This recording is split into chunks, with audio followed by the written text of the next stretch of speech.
Mas uma alegria. Quero continuar a meditação do Igreja para Quem. E de manhã eu sugeri que a igreja é um presente para o mundo. Ela é uma forma de Deus continuar o plano que Deus começou com Abraão. Deus tentou resolver a história da humanidade lá em Abraão. De Gênesis 1 a Gênesis 11, a gente vê a história do início da humanidade. E a humanidade cresceu em violência, a humanidade cresceu em maldade. E Deus, então, inicia a história que na teologia se chamou história da redenção. E ele chama o homem e diz que em ti serão benditas todas as famílias da terra. Então, o plano de Deus é restaurar toda a humanidade. E de manhã nós problematizamos a ideia de que, usualmente, nós entendemos que o plano de Deus é levar as pessoas que estão dentro da igreja para o céu e tirá-las do inferno. Isso, embora seja sustentável com alguns versículos, pode não ser harmônico com todas as Escrituras.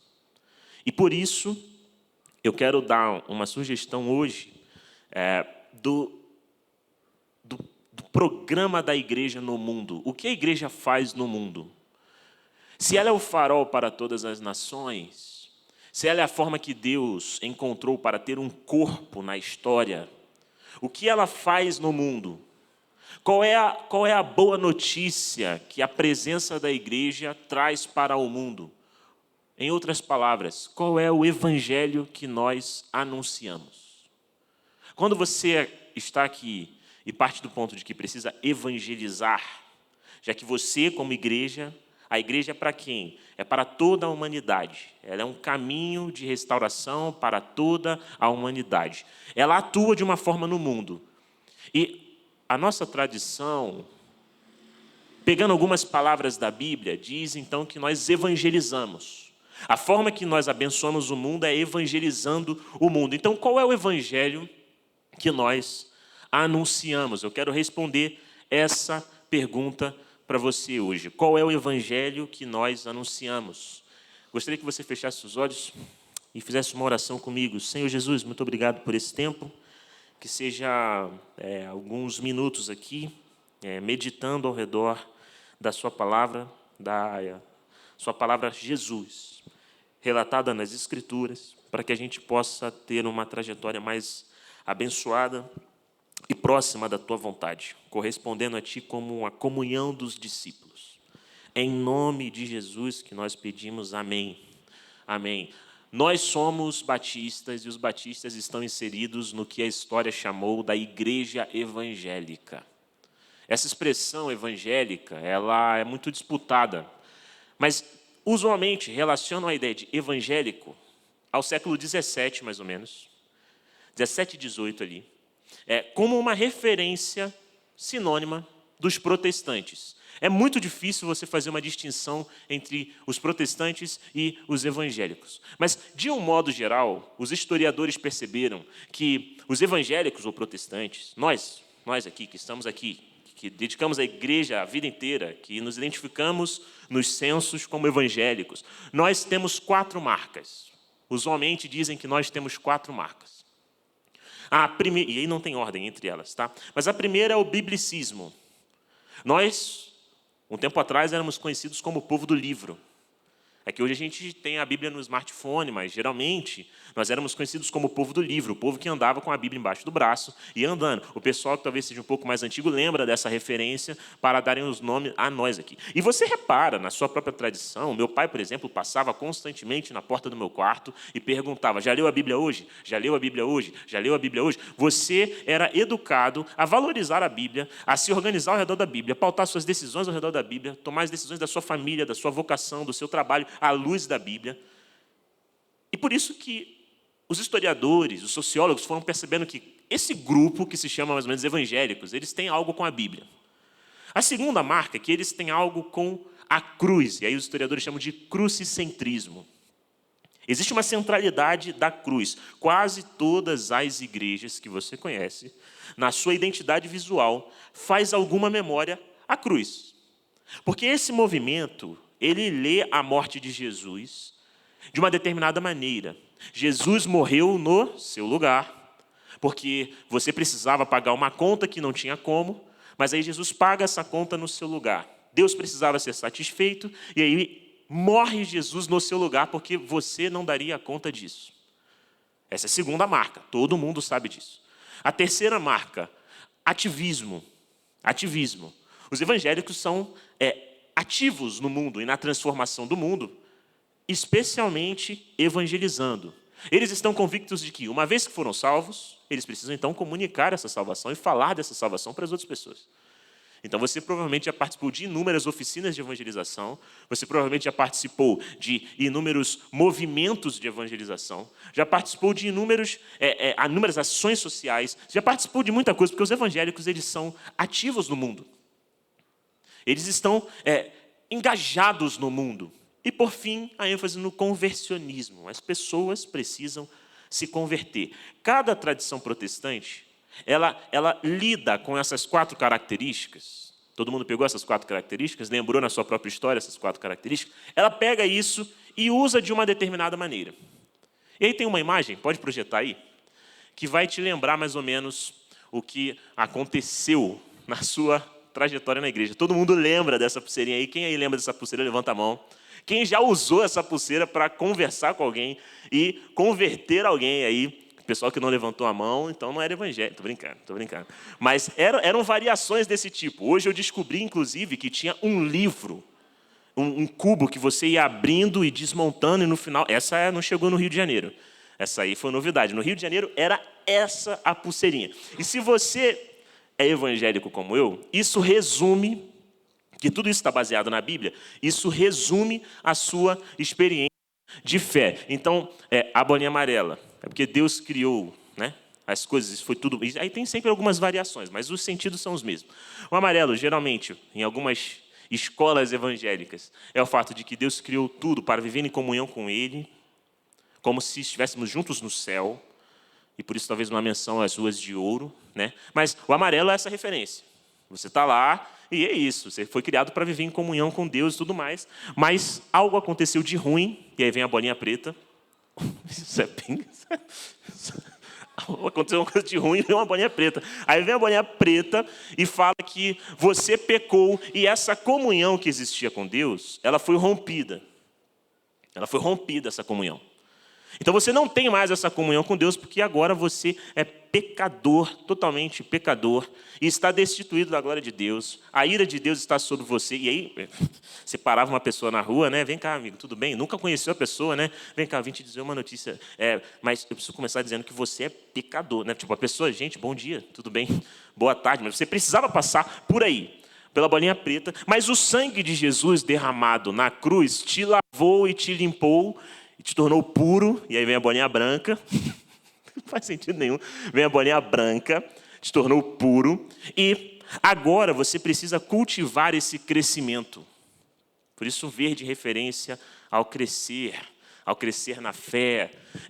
E aí você falava isso para a pessoa, e se você fosse uma pessoa, o Cirilo, com certeza, bem melhor do que eu nisso, porque ele viajou aí por vários ministérios fazendo isso, mas se a pessoa se convencesse dessa mensagem que você anunciou ao redor dessas 4 bolinhas, 5 bolinhas, você esperava encontrá-la na igreja no domingo seguinte. E aí vem aquela pergunta angustiante que uma vez eu ouvi, estava rolando um congresso de adolescentes lá na igreja, eu não estava no seminário ainda. E aí o pastor ele fez uma pergunta simples, adolescente. Quantas pessoas você trouxe para a igreja? Vamos lá, quem trouxe 10 pessoas, levanta a mão. E aí todo mundo já ficou assim. 9 pessoas. Eu vi. Gente, 5 pessoas. Quem trouxe 5 pessoas para a igreja? Quem passou por aquilo ali?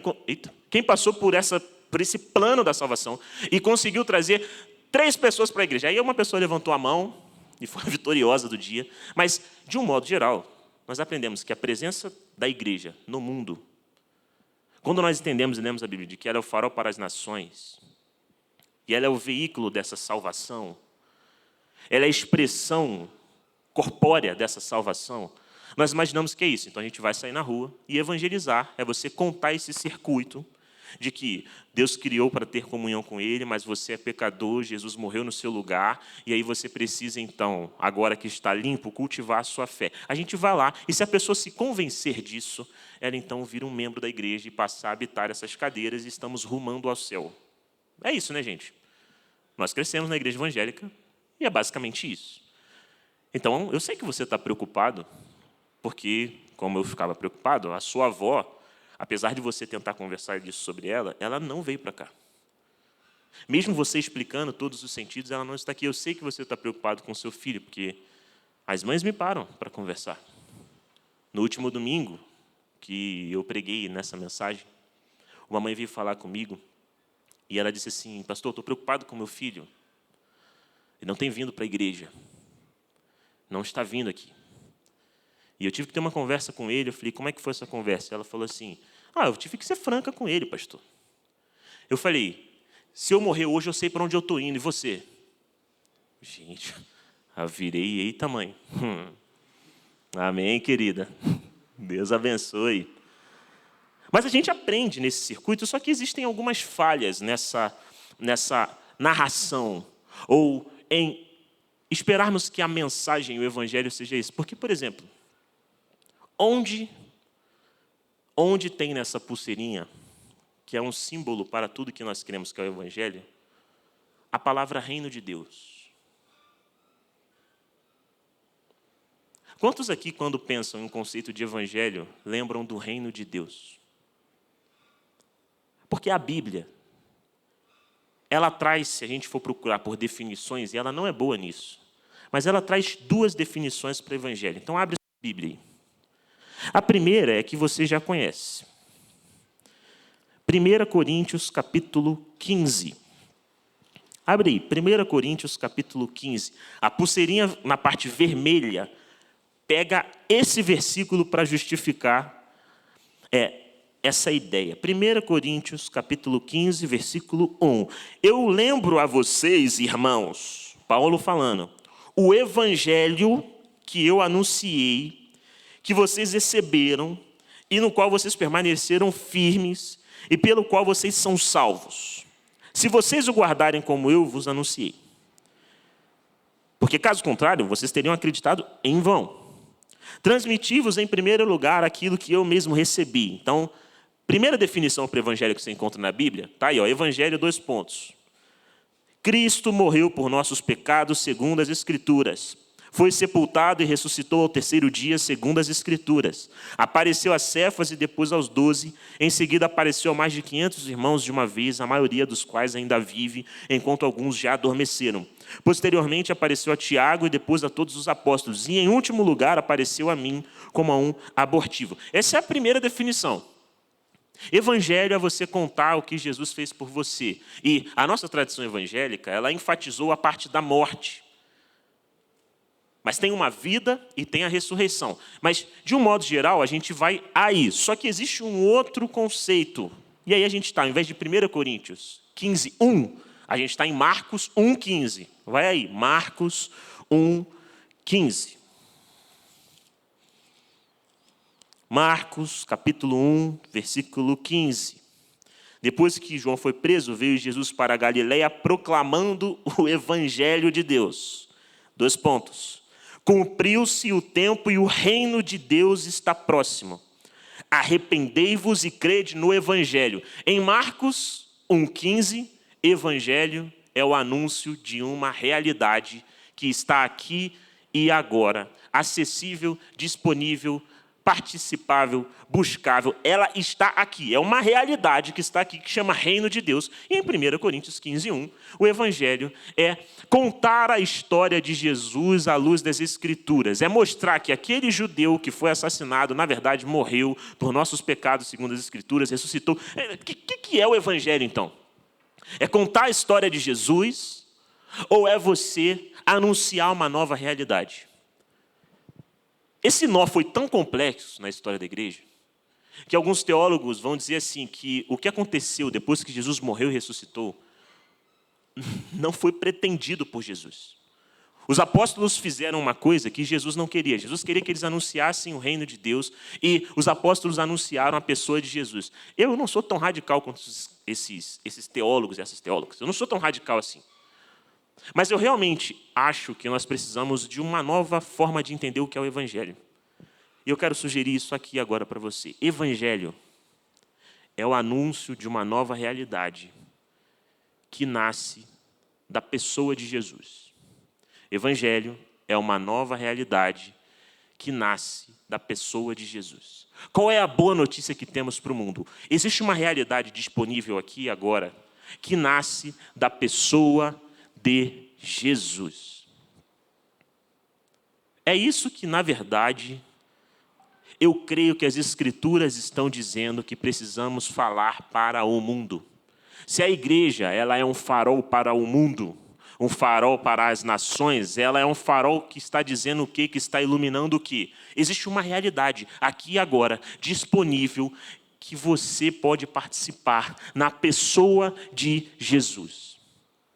O que Jesus falou, a forma como ele agiu, a forma como ele se relacionou, a forma como ele educou, isso forma uma realidade que chama Reino de Deus e você pode participar dela.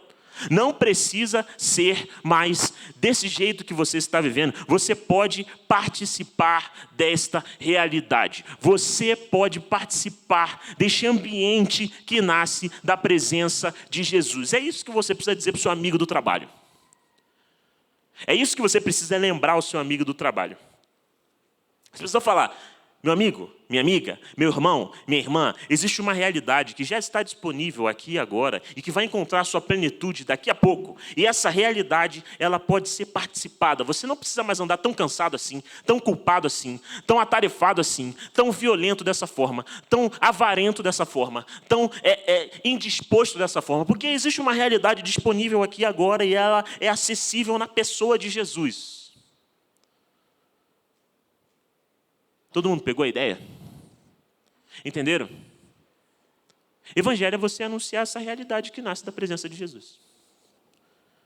Anunciar em palavras e em gestos. E como é essa realidade? Essa realidade, por exemplo, essa realidade que você sinaliza com suas palavras e sinaliza com suas ações, é uma realidade que acontece quando o perdão supera a vingança. Por quê? Jesus uma vez esteve diante de uma mulher adúltera e pegam essa mulher adúltera e vão fazer um desafio diante dele. O que é para fazer, Senhor Jesus? Vamos apedrejá-la? Vamos apedrejar essa mulher? E Jesus vem e fala assim, tá bom, quem não tem nenhum pecado pode tirar a primeira pedra. As pessoas vão saindo pouco a pouco, estão em João capítulo 8, elas vão saindo. Eis que sobra Jesus diante dessa mulher. E ele, diante dessa mulher, vira e diz, cadê os seus acusadores? Eles sumiram? Vai em paz, mulher, eu não te condeno. O reino de Deus é algo onde o perdão supera a vingança. E aí você está diante do seu amigo do trabalho. Seu amigo do trabalho que recebeu aquela resposta do outro amigo do trabalho. E você está diante dos dois assim. E ele já está planejando toda a vingança. E aí você precisa lembrar para ele que existe uma realidade que nasceu aqui agora, onde o perdão supera a vingança. E ele pode participar dessa realidade. As dores dele se vingar não são mais necessárias, porque existe uma realidade que Jesus iniciou, que é acessível, que é participável, onde o perdão supera a vingança. Ali você evangelizou. Ali houve evangelização. Ali a igreja foi um farol para o novo mundo. Porque num mundo que é construído na base da vingança, do olho por olho e do dente por dente, você falou, não precisa mais ser assim, porque tem uma nova realidade que está nascendo, que vai te fazer mais feliz, que vai te conduzir à plenitude, uma nova realidade que vai melhorar a sua saúde, que vai fazer com que você cresça. Não precisa se vingar desse seu amigo, meu irmão. Procure o perdão antes que seja tarde e o ódio tome seu coração. Evangelho. Evangelizou. Farol para o novo mundo. Bênção para a humanidade. Por exemplo, o reino de Deus é um lugar onde a misericórdia supera a insensibilidade. Jesus uma vez estava fazendo um jantar na casa de um fariseu e naquele momento entra uma mulher que está estigmatizada e já conhecida pelo seu pecado. E ela, movida por sua culpa, pelo seu senso de miséria, movida por suas dores, por suas angústias, pelos seus traumas, ela vai lá e se ajoelha ao pé de Jesus e começa a chorar aos pés de Jesus. E ela vai tocando os pés de Jesus e misturado em lágrimas. E aí existe um fariseu que está olhando aquela cena e ele está dizendo: se Jesus soubesse quem é essa mulher, ele não deixaria ela tocar. E se ele fosse Messias mesmo, ele saberia que ela é pecadora e não merece essa acolhida. Aí vem Jesus e precisa evangelizar esse fariseu, falar que na realidade do reino de Deus, a misericórdia supera a insensibilidade. A misericórdia supera o culto. A misericórdia supera o culto, porque ele vai educando. Ele diz: você tem um problema com o seu irmão? Você está em um problema e uma desavença? Nem continue seu culto, porque Deus não vai receber a sua oferta, Deus não vai receber o seu louvor, se você estiver ainda movido à intriga. Então resolva-se com seu irmão e depois você apresenta a sua oferta a Deus. Evangelizar, porque aí você vai encontrar aquele seu amigo que está assim: cara, eu não aguento mais o Cirilo, sabe? Eu não aguento mais o Cirilo, pelo amor de Deus. E aí você precisa chegar para ele e falar: meu irmão, existe uma nova realidade que está nascendo aqui agora. E você não vai conseguir participar dessa realidade se você continuar alimentando esse rancor com relação ao Cirilo, sabe? Ou existe aquela outra realidade ali que você vai precisar chegar e falar assim: ué, por que essa pessoa não pode estar em nosso meio? A misericórdia é o culto que nós dedicamos a Deus. O reino de Deus é um lugar onde a generosidade supera a avareza. Porque Jesus foi educando, e ele disse: cuidado com as riquezas.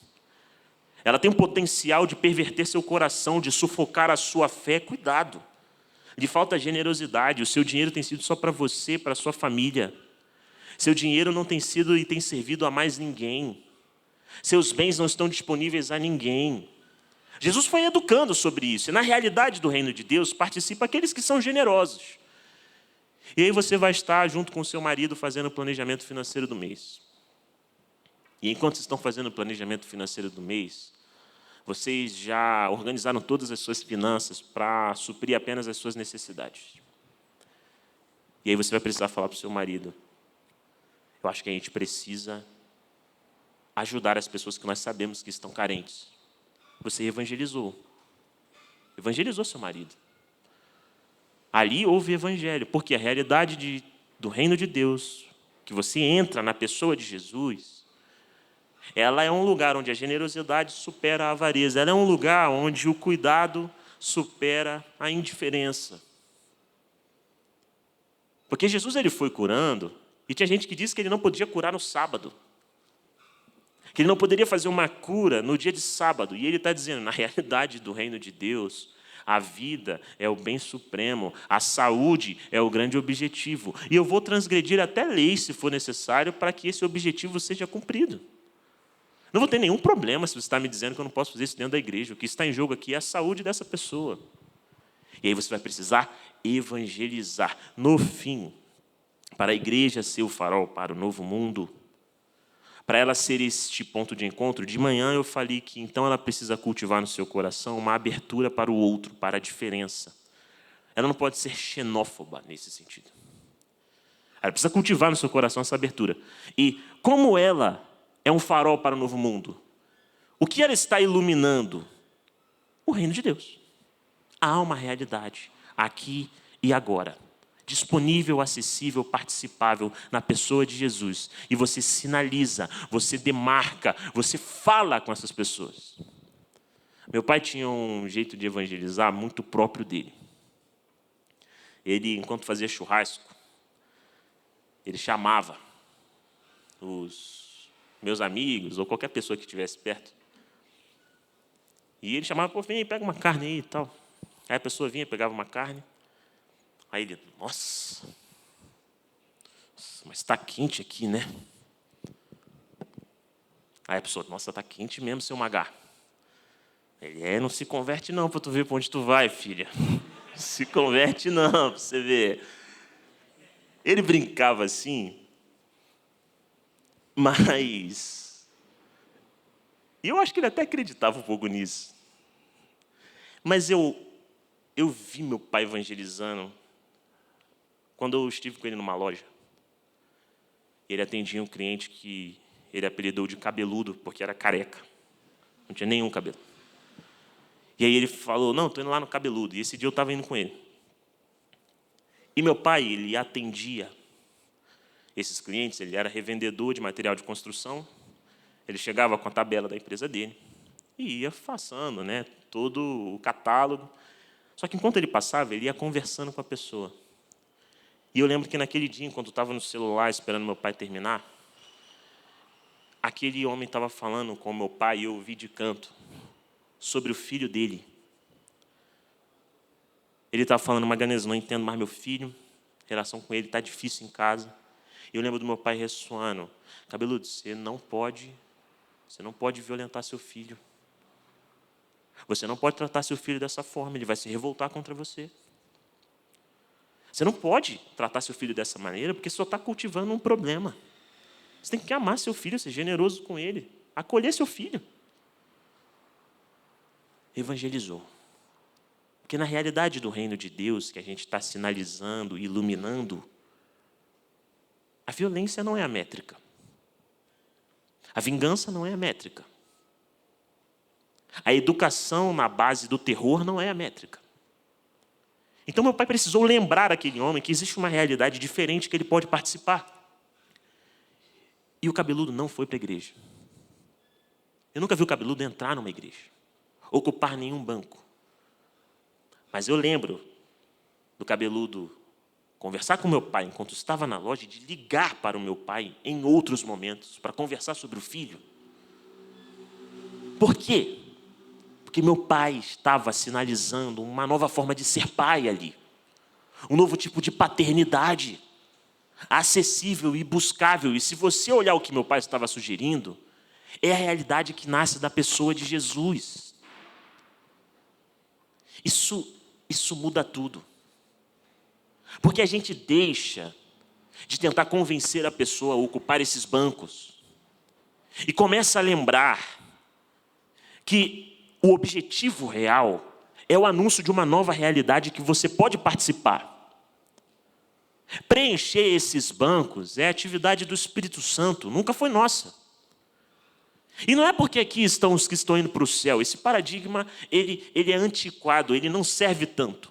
Aqui estão os membros de Deus na terra para iluminar o novo mundo. A comunhão dos discípulos. A comunhão das pessoas que vão dizer assim, cabeludo, você não pode tratar seu filho dessa forma, você entendeu? E lembro que no velório do meu pai, ele faleceu em maio de 2020, no velório dele,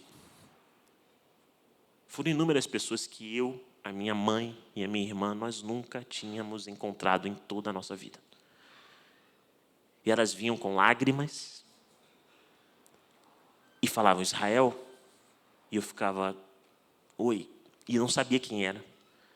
E ela falava, seu pai sempre falava de você, da Selma e da Priscila. Ele sempre falou de vocês. Eu sou muito grato a Deus pela vida do seu pai.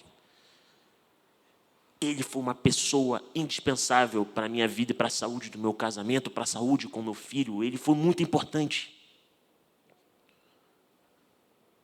Evangelizou. Meu pai foi a memória viva de que há uma realidade que é disponível e acessível. E nós, que somos os membros de Deus na terra, nós sinalizamos essa realidade. Iluminamos essa realidade. Você percebeu agora que você consegue evangelizar? E se já não evangelizou muito na sua vida, e você pode agradecer a Deus agora, você já perdeu muitas oportunidades de evangelizar. Você percebe que Deus derramou o seu poder sobre você para que você sinalize essa nova realidade que acontece a partir de Jesus. Você reparou? É por isso que a igreja cantava no seu princípio: Hosana ao filho de Davi, porque em Jesus essa realidade foi acessível. E é a sua responsabilidade.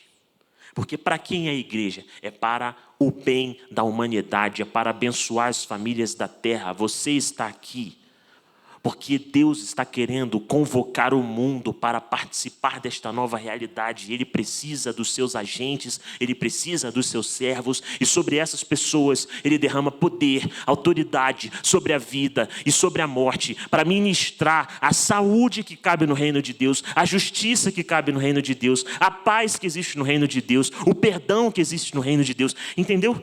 E você passa a ser evangelizado na medida que evangeliza, e não tem um ponto de começo, onde agora eu não preciso mais ser evangelizado e me torno evangelizador. Você é evangelizado constantemente, porque quando Cirilo precisa vir diante de mim e dizer: Israel, você precisa se culpar menos. Essa culpa que você carrega, você não precisa mais carregar na realidade do reino de Deus, onde explode perdão e amor. Você não precisa. Eu estou sendo evangelizado. Porque eu estou querendo participar de uma realidade onde a culpa é a minha companhia. Ele está dizendo: há uma nova realidade que é baseada no perdão. Há uma nova realidade cujo Deus é um pai que recebe o seu filho por ser filho e não porque ele é uma pessoa que lhe fez algo de bom. Ele recebe o filho porque é filho. Então, Israel, abandona essa culpa. Se perdoe. Aí eu fui evangelizado, porque o Cirilo demarcou de novo, iluminou de novo uma realidade que eu posso participar aqui e agora. Eu acho que essa talvez seja a mensagem mais importante que eu tenho pregado em todo esse ano. A redescoberta dos evangelhos tem sido o ápice da minha trajetória espiritual. Porque eu fui desmontando muitos conceitos, abandonando muitas casas, e Deus foi meio que fazendo com que eu nascesse de novo.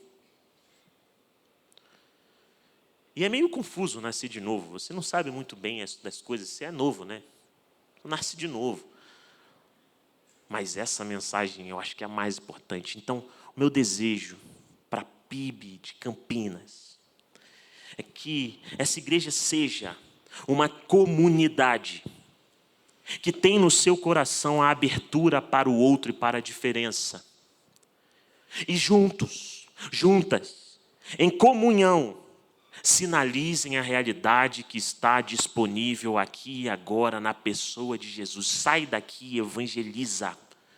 E evangelizar não é passar um pacote doutrinário.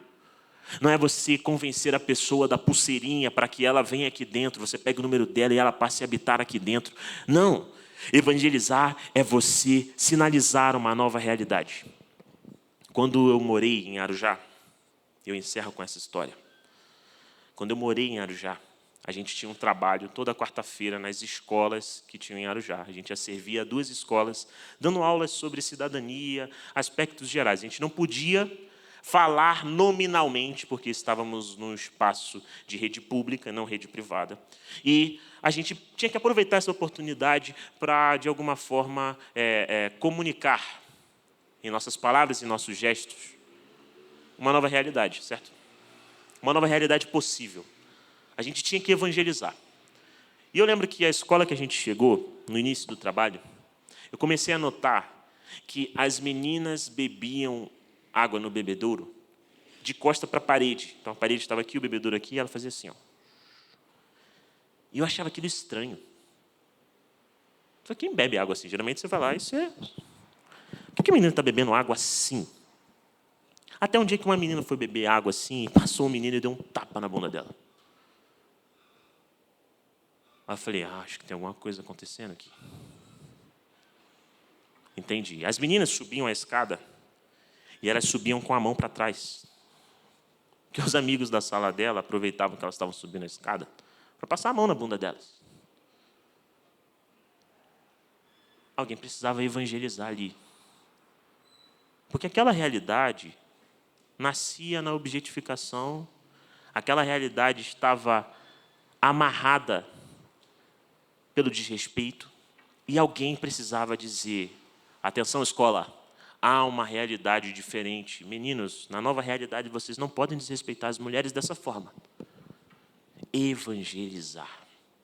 Para uma igreja que quer ser um presente para o mundo e assim cumprir o que Deus desejou dela, ela precisa internamente conviver com as diferenças, para juntas, para que essa comunhão unida possa sinalizar uma realidade disponível aqui e agora, em todo lugar que estiver. Seu amigo do trabalho conta com você. A sua amiga do trabalho espera você. Ela quer ser uma mãe melhor e você precisa sinalizar essa nova realidade. Ela precisa de um conselho para lidar com seu marido, para lidar com seu casamento, e essa pessoa está esperando por você. Ela está ansiosa por participar de uma nova realidade. Ela carece de uma mensagem de libertação, de uma mensagem de cura. Ela precisa de uma mensagem de consolação, uma mensagem de perdão. Ela está esperando você. E Deus conta com você. Ele não depende de você, Ele conta com você. Porque se nós não nos levantarmos para anunciar essa nova realidade, vai acontecer conosco o que aconteceu com a comunhão judaica do tempo de Jesus, o judeu. E aí Jesus vai falar assim, curioso, porque os homens e mulheres de Nínive vão testemunhar contra vocês no dia do juízo. Curioso, existe mais fé fora de Israel, existe mais fé fora da igreja do que aqui. Curioso, existe justiça e misericórdia vindo de lugares que nunca ouviram falar o meu nome e não dentre aqui. Então Deus conta com você, irmão, Deus conta com você, irmã. E meu maior desejo é que Campinas seja impactada por cada um de vocês que está saindo daqui querendo evangelizar, que é anunciar uma nova realidade disponível e acessível na pessoa de Jesus. Eu queria voltar naquele dia que o pastor virou para mim e perguntou quantas pessoas vocês trouxeram para a igreja. Eu queria dizer, eu não sei quantas, mas eu posso te falar quantas pessoas eu evangelizei, pastor. Eu posso virar para você e falar quantas pessoas conheceram a nova realidade disponível aqui agora na pessoa de Jesus. Eu posso te falar isso. Quantas sentaram aqui, eu não sei. Mas quantas pessoas começaram uma trajetória mais responsável depois que conversaram comigo, isso eu posso te falar. Quantas pessoas saíram menos culpadas, quantas pessoas se sentiram respeitadas na minha presença, isso eu posso te falar. Eu posso te dizer que eu iluminei essa realidade de salvação, isso eu posso dizer. Então feche seus olhos e assuma um compromisso diante de Deus. Se a igreja é a comunhão dos discípulos, meu amigo e minha amiga, é porque Deus tem o seu corpo na história para continuar a sua vontade aqui e agora. Aqui não é o lugar onde você vem para ser servido, mas é o lugar de onde você sai para continuar servindo. Então, faça a sua oração agora.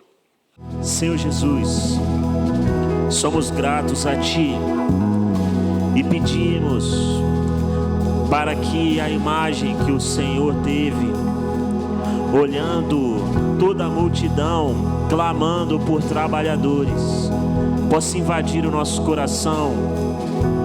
Queremos ser o povo eleito que assume o seu lugar, para honrar Teu nome, para que o mundo, vendo nossas obras, glorifique a Ti que está nos céus. Nós queremos assumir o nosso lugar, porque se nós não estivermos aqui para agir, para falar, como eles verão, como eles ouvirão, Senhor. Então, que o Senhor derrame o Teu Santo Espírito, que reveste de força, de autoridade, para que possamos juntos, Senhor, juntos anunciar essa realidade com nossas palavras, com nossos gestos, em todas as pessoas por quem passarmos, para um dia voltarmos e nos encontrarmos e partilhar da alegria de servir a Ti. para um dia todas as nações, este é o teu desejo, serem abençoadas, todas as nações participarem dessa realidade, de onde flui amor, misericórdia, perdão, paz, bondade. Nós clamamos a Ti, Senhor, pedimos que o Senhor nos dê a convicção de que o Senhor derramou este poder sobre nós, para anunciar vida onde tem morte, para anunciar perdão onde tem culpa, para anunciar generosidade onde tem egoísmo, para anunciar paz onde tem guerra. Nós não queremos desperdiçar o teu convite, que nos chamou no íntimo e disse: siga-me. Nós não queremos desperdiçar, Senhor, por isso perdoe-nos, para que da mesma forma que o Senhor nos perdoa, a gente possa perdoar os demais. Por isso, Senhor, revele o teu amor em nós, para que da mesma forma que o Senhor nos ame, a gente ame quem está ao nosso redor. Nós clamamos ao Ti, ao Filho de Davi: hosana, Senhor. Toda honra, toda glória a Ti, tudo foi feito por Ti, tudo foi feito para Ti. E nós queremos participar deste grande movimento de reconciliar todas as coisas. Usa a nossa vida, Senhor, usa-nos. Estamos aqui porque a igreja que o Senhor quer é a comunhão que serve como luz para todas as nações. Por isso, Senhor, que o Teu Santo Espírito passe aqui, conduzindo toda esta comunhão ao perdão, à unidade, ao amor, à paciência, à bondade um para com o outro, para que eles, suportando uns aos outros, tenham saúde o suficiente para pregar saúde, para que eles, amando um ao outro, tenham força o suficiente para amar o mundo, para que eles juntos aqui, reunidos em Campinas, ouvindo um ao outro, acolhendo um ao outro, possam ter testemunho o suficiente para ouvir as dores do mundo e acolher as dores do mundo. Que o Senhor derrame cada vez mais dons aqui, que o Senhor fortaleça a liderança desta comunidade, que o Senhor erga as pessoas que estão adormecidas, console os que estão cansados, e lembre-os no íntimo do coração dele que o Senhor os separou para que o mundo seja iluminado e abençoado. Lembre-os, Senhor, em nome de Jesus, em nome de Jesus, no nome de Jesus, Senhor. Amém, amém, amém.